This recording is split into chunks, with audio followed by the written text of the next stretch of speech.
हम लोग दो लोगों से लड़ रहे हैं। अभी मुसलमानों से तो लड़ रहे हैं और प्लस भाजपा से भी लड़ते हैं, क्योंकि आरएसएस जो है ये अपने आगे किसी भी हिंदू संगठन को पनपने नहीं देता है। लेकिन बचाने की बात करें आप, फिर एक तो भाई हमारे हिंदू धर्म में भी कुछ दोगले लोग हैं जो हिंदू धर्म का रहते हैं। हिंदू धर्म, उनके घर में भगवान गणेश का मन भी ऐसा हिंदू लड़का है, चाहे हिंदू संगठन का लड़का है, वो कभी भी कोई गौ तस्कर से कोई पैसा वैसा नहीं लेता है।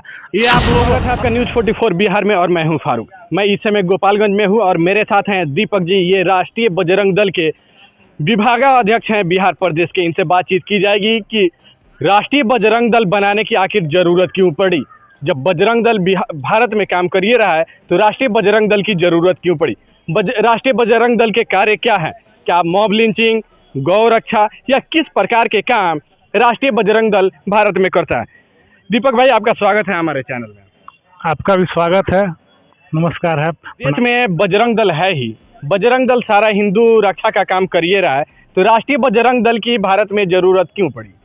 बजरंग दल जो है संगठन, वो सरकारी संगठन होकर के रह गया। हिंदू हितों की बात करता है, लेकिन जहां भाजपा की सरकार है वहां वो हिंदू के लिए आवाज नहीं उठाता है। तो आखिर हिंदुओं का आवाज कौन उठाएगा, हिंदू हितों की बात कौन करेगा, हिंदू के सुख दुख में शामिल कौन होगा। तो इसीलिए राष्ट्रीय बजरंग दल अंतर्राष्ट्रीय हिंदू परिषद की स्थापना होती है और ये स्थापना हुई 2017 में। राष्ट्रीय बजरंग दल के मुख्य उद्देश्य क्या है, क्या क्या उसका मुख्य उद्देश्य है, उसकी प्राथमिकता में क्या क्या है। प्राथमिकता में जो चलते आ रहा है, जो बजरंग दल करता है वो भी हम ही करते हैं। बस मैं केवल ये बताना चाहता हूँ, हिंदू सुरक्षा, हिंदू हितों की बात, हमारे मठ मंदिर पे जो भी कुछ होता है उसके लिए राष्ट्रीय बजरंग दल।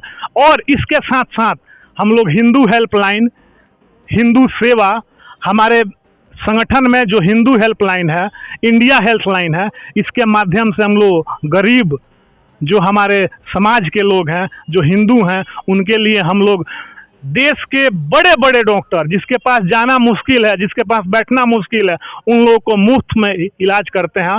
जिसमें हमारे हिंदू हृदय सम्राट डॉक्टर प्रवीण भाई तोगड़िया का नेतृत्व में भी ये इंडिया हेल्पलाइन और हिंदू हेल्पलाइन चल रहा है। जब भी चुनाव आता है तो हमारे देश में गौ रक्षा की चर्चाएं काफ़ी तेज हो जाती हैं।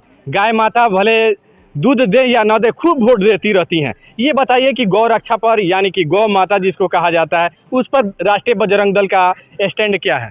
क्या स्टैंड है, ये भी कोई पूछने वाला बात है। स्टैंड वही है कि गौ माता को हम जो मानते हैं, वो गौ माता का लिए हम लोगों ने 2014 से 2019 में बार बार आवाज़ उठाते हैं कि हमारे देश में गौ रक्षा कानून बने, लेकिन ये बहरी सरकार जो है ये सुनने के लिए तैयार नहीं है। देश में गौ रक्षा कानून, समान नागरिक कानून, जनसंख्या नियंत्रण, ये सब जो मांग हमारी पहले से आ रही है, ये सब मांगों को आपके सामने हम लोग रख रहे हैं। इस पर जल्द से जल्द कोई ना कोई कानून बने। ये बताइए कि जितने भी छोटे गौ तस्कर हैं, यानी कि छोटे बुचरखाना चलाए जाते हैं, जहाँ पे वो लोग गायों के मांस के माध्यम से वो अपना बिजनेस चलाते हैं, तो आप लोग वहाँ पे जाके तोड़ फाड़ करते हैं, हत्या कर देते हैं। नहीं, लेकिन जहाँ पे 300 एक मिनट, जहाँ पे 300 गायों को एक दिन काटा जाता है, मशीन से काटा जाता है, स्लॉटर हाउस बनाए गए हैं, जैसे अल कबीर है, अल नजीर है, इसमें से एक भी मुसलमान की नहीं है। टॉप 10 अगर आप बुचरखाना खोल के देख सकते हैं तो उसमें एक भी मुसलमान की नहीं है। वो एक दिन में 300 गायों को काटते हैं। आपको मालूम होगा कि जब से नरेंद्र मोदी की सरकार देश में आई है, दुनिया में सबसे बड़ा बीफ एक्सपोर्टर भारत बना है। पूरे दुनिया के आधा मीट का उत्पादन 3 देश मिलकर करते हैं, भारत, ऑस्ट्रेलिया और ब्राज़ील, और ये तीनों में भारत सबसे आगे है। बजरंग दल, राष्ट्रीय बजरंग दल, इस पे क्यों नहीं रोक लगाता, जहाँ पे बड़े बड़े बुचरखाने एक दिन में 300 गायों की हत्या करते हैं। जो आपने बताया कि ये सारे जो लाइसेंस हैं वो हिंदुओं पे हैं, आपकी बात से सहमत हूँ, लेकिन ये सरकार जो 2014 में बनी है, ये सरकार से आग्रह करता हूँ कि ये सब जितने आप लोग आपने नाम लिया है, सबका लाइसेंस रद्द करे और जो भारत से गौ का निर्यात सबसे ज़्यादा होता है, इस पे रोक लगाए, जल्द से जल्द रोक लगाए। राष्ट्रीय बजरंग दल और बजरंग दल लगातार गौ तस्करी के नाम पर मॉब लिंचिंग कर देते हैं। कई मॉब लिंचिंग दिल्ली में और दिल्ली से सटे हुए राज्यों में हुए, लेकिन बजरंग दल और राष्ट्रीय बजरंग दल कभी उन बुच्चरखानों, उन स्लॉटर हाउसों पे प्रदर्शन नहीं करते हैं जिसके मालिक बहुत बड़े हिंदू धर्म से ही आते हैं और बहुत ज़्यादा कई देशों में, अकेले कई देशों में गाय के मीट को सप्लाई करते हैं। वहाँ पे आप लोग धरना प्रदर्शन क्यों नहीं करते हैं? क्या वो लोग आपके पार्टी में फंडिंग करते हैं? क्या रीजन होता है कि राष्ट्रीय बजरंग दल या बजरंग दल वैसे संस्थानों पर, वैसे कंपनियों पर, उससे बुच्चरखानों पर क्यों नहीं वहाँ पर क्यों नहीं प्रदर्शन है? फंडिंग का बात आप जो कह रहे हैं ये सरासर मैं इस वीडियो के माध्यम से खंडन करता हूँ। इस तरह का कोई भी चाहे वो हमारे संगठन में हो चाहे नहीं हो, कोई भी हिंदू कार्यकर्ता आप इस तरह से कैसे आरोप लगा सकते हैं? इसको आपको पुष्टि करना चाहिए। कोई भी ऐसा हिंदू लड़का है, चाहे हिंदू संगठन का लड़का है, वो कभी भी कोई गौ तस्कर से कोई पैसा वैसा नहीं लेता है। ये आप लोग अपने दिमाग में बैठा करके रखे हैं। हमारा काम है हिंदू रक्षा करना, हिंदू हितों की बात करना। अब संवैधानिक प्रक्रिया से हम अपना प्रदर्शन करते हैं और इसके लिए हम आवाज। छोटा सा सवाल है, नेपाल में हिंदू मंदिरों में बलि चढ़ाई जाती थी पाड़ा का, बैल का, वहाँ पर भी प्रतिबंध लगा दिया गया कि अब वहाँ पर भी किसी जानवर की बलि नहीं दी जाएगी। आपको मालूम होगा कि उत्तर प्रदेश में योगी जी की सरकार है और वहाँ पर भी करीब 4 ऐसे बुच्चरखाने चलते हैं जहाँ पर बैल और पाड़े, जो भैंस के बच्चे होते हैं, उनकी हत्या की जाती है, उनके मीट को विदेशों में बेचे जाते हैं। योगी जी क्यों नहीं रोक लगाते हैं? जबकि नेपाल के मंदिरों में रोक लगा दिए गए, लेकिन उत्तर प्रदेश जहाँ पे खुद एक योगी जी शासन को चला रहे हैं, यहाँ पे धड़ल्ले से 3-3, 4-4 कंपनियां चलती हैं जो हजारों के संख्या में बैल और पाड़े की हत्या करती हैं, उसके मीट को विदेशों में बेचा जाता है।